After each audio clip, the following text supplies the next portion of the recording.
Today I have a very crazy watch to show you guys. It is intense. It has essentially every spec that you could ever think of in one watch. This is probably one of the most spec'd out bracelets that I have ever seen on a watch of any price. And this is actually an affordable watch, especially when you consider all of the specs that you are getting. This is a brand that was started by a YouTuber and a veteran Microbrand owner. I have one hands-on. I would imagine this is going to be a somewhat polarizing watch. So let's flip the camera and take a look at Flux Quadras.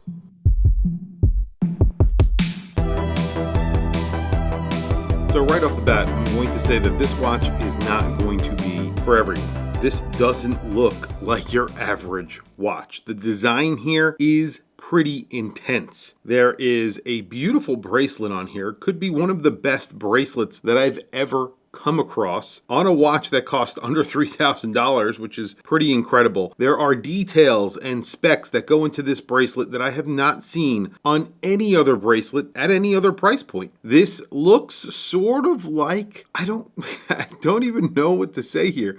It looks sort of like a streamliner from Moser had a baby with a square watch, maybe like a Tag Heuer Monaco. It's a polarizing design, but there's one thing that you cannot deny about this watch is that they put so much attention to detail into this watch. Jason DeCastro from Design Atelier on YouTube. So you've probably seen his videos. He's been around for a long time. He's been making a lot of videos. So that means he's seen a lot of watches hands-on. And what he has done here, or at least the pair, those two guys, they have come up with a watch that almost solves for every situation and every problem that you've ever had with a watch. This is an independent brand, I would say, right out of the gate, because this is not a simple endeavor. I'm going to show you this bracelet. I couldn't even imagine what this would cost to design.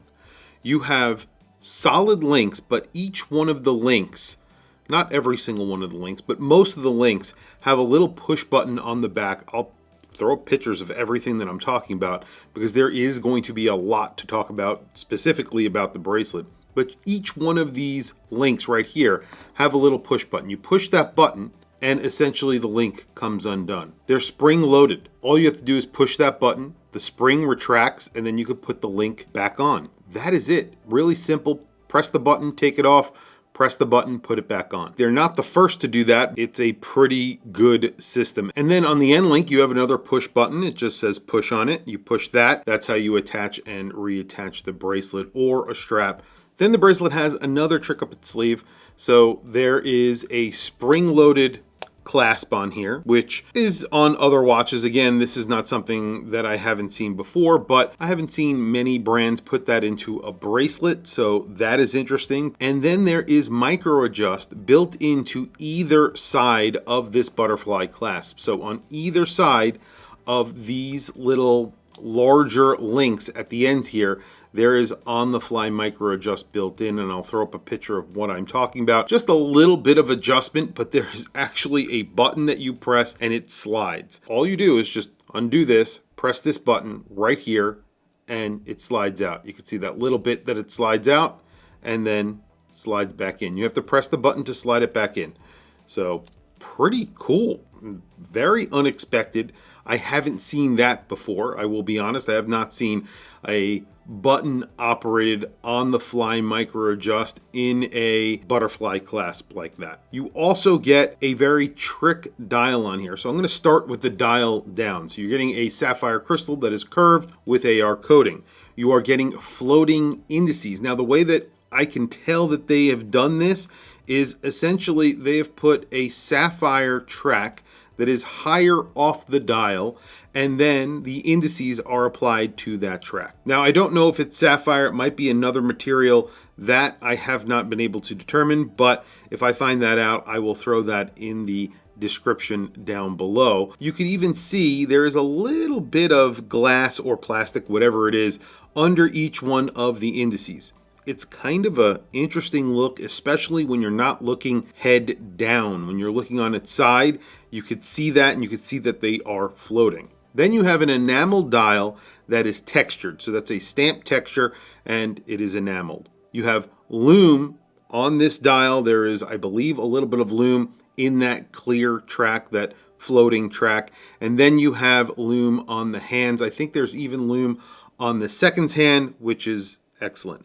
Inside this watch is a La Joux 101, but it is heavily customized by the brand. There is a base plate, looks completely different from a G101. I didn't even know what I was looking at when I initially was looking at the movement. I got out of loop. I couldn't tell exactly what movement it was until I read the pamphlet that came with the watch, and then I understood that it was a G101 that was heavily modified. So this is a G101 that looks very different from a standard one, and then also they have put a very custom rotor on this watch. It almost looks like a peripheral rotor, but I don't think it is. What they have done is, again, used a clear element on here, very similar to a System 51 from Swatch, except they are putting it on obviously a much higher end movement. You have a ring that is around the outer perimeter of that rotor. It is a plastic disc or a sapphire disc. Again, I don't know what material they are using. And then it connects to where the rotor normally connects. So a very clever way of making the watch look very, very different. Now I will say I have one complaint about that setup. It does add another layer of glass, so you cannot see the movement as well as you would normally see it. And also, because it's not designed to have that feature, it kind of crowds it up a little bit. So I would say it actually makes it a little bit harder to see the movement, not easier. And with that extra layer of glass, it makes it a little bit, darker as well. So in general, it's a little bit harder to see the movement. So that would be my complaint about it. It has a sapphire crystal in the front and the back, obviously, but something to consider if you love seeing your movement. This gets a crown guard on here. Well, it's not a crown guard. It's a crown warning system, basically. So if you leave your crown unscrewed, there is a bright reddish orange tinge to the tube, so you could see that your crown is unscrewed. I've seen this on many other watches. I haven't seen that on a dress or sports watch like this. It's kind of interesting. And then the case. So the case has a bunch of different finishings on it. So you have brushing on the top, there's polishing on the side, and then you have polishing along the edge of this mid case. So the mid case is a very strange look, I would say. So the bezel is much larger than the case, and then the case is smaller and it's sort of hollowed out a little bit, and then you have the screwed in case back. It almost looks like a stacked case. That's how I would describe it. I think that some people will think it looks a little bit busy. It is very technical looking when you flip it over on the crown side. Of course, you do have a screwed in crown and a screwed in case back, because this does get 700 meters of water resistance. That is overkill, if you ask me. I think that's awesome. But I mean, there's really, it's just not necessary. I mean, it's just going to show you how well made this watch is and how far they are willing to go to make this a absolute spec monster. So I do applaud them for that. You can see here, even the crown, very custom. Flux capacitor, maybe? I don't know. Maybe that's what their logo is emulating. I have no idea, but it does remind me of a flux capacitor a little bit from Back to the Future. I'm a big fan. I just actually went to see Back to the Future a few days ago because it's being re-released in the theaters. But I have to give them credit for making something completely original. On my wrist today, I have my MB&F HM5. I was about to say this is a very original watch, but it's not. It's inspired by the Amida Digitrend, a brand that Max Buser actually owned, and he wanted to make an elevated version of the Amida Digitrend, and that is this watch. And there it is on my 7.5 inch wrist. So the lug to lug on here is pretty deceiving. It's around 40 millimeters. That doesn't wear like a 40 millimeter, so it wears more like a 50 millimeter. Because of the design of the case and the bracelet, it doesn't fit on wrist like a 50 millimeter. It actually fits on wrist closer to that 40 millimeters, and it actually appears closer to that 40 millimeters. The case width is 41 millimeters. So it wears like a tank watch or a square watch, something like that. And it doesn't wear large. I would say it actually feels smaller than 41 millimeters on wrist, and I think it looks like a 41 millimeter watch in my opinion. And it's around an 11.8 millimeter thickness, and that's because you are getting a thin movement inside. This is a thin watch with an incredible bracelet. Look at that bracelet. It is definitely inspired by, of course, the Moser Streamliner, maybe a Leica ZM11 or 12, something like that. Definitely there's some inspiration from those watches, but the case is definitely its own design. I would say even the bracelet is its own design, because the watches that I just mentioned that cost $10,000, $30,000, they offer none of this functionality built into their case, or their bracelet, I should say.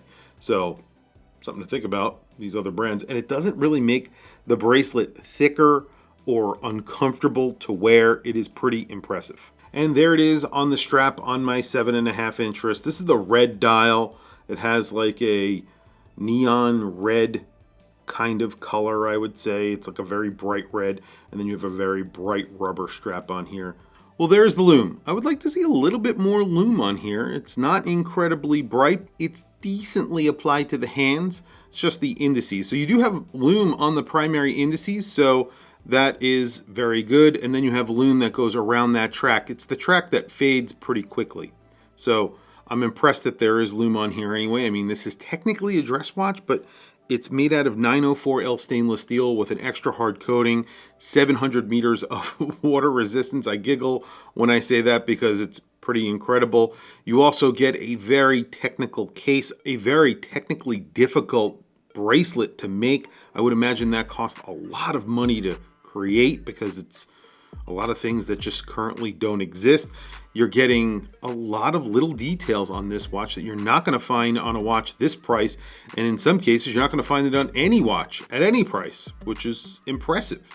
And you're getting that G101, which is not a cheap movement, and they've heavily customized it to the point where someone like me who sees movements all the time, I couldn't recognize it. And that is pretty impressive, I have to say. The price on this is $2,200 if you use a code. The code is LaunchFlux25, I believe. So I think that gives you $250 off. It is a polarizing design. It's very, very bold. It is really out there. If you like the design of this watch, you are not going to find a better watch than this, in my opinion, for that price. The design is crazy, and the specs are equally as crazy. You can see the lume is not holding on here, so that is something I do want to mention. And then when you flip it over, and I will lume this very quickly because it is probably faded by now, but you will see that they have also lumed the movement, you know, just for the hell of it. Like I said, they put in a lot of effort into this watch, a lot of thought and a lot of details. So why the hell not lume the movement, right? What the hell? Tell me what you guys think down in the comments below. I was blown away by this watch when I first saw it because it is a pretty crazy design. But then when you get into the details here, it makes it something just, I don't know. It's just a really interesting, attractive package for the price. And if you like the look, like I said, it is something special. Tell me what you think down in the comments below. I want to hear from you guys. Please also don't forget to like, subscribe, and hit that bell icon. I will put a link to this watch down in the description below. Check it out if you are interested. Anyway, guys, thank you for logging on. Thank you for watching this video. Please don't forget to like and subscribe. I will catch you guys in the next video.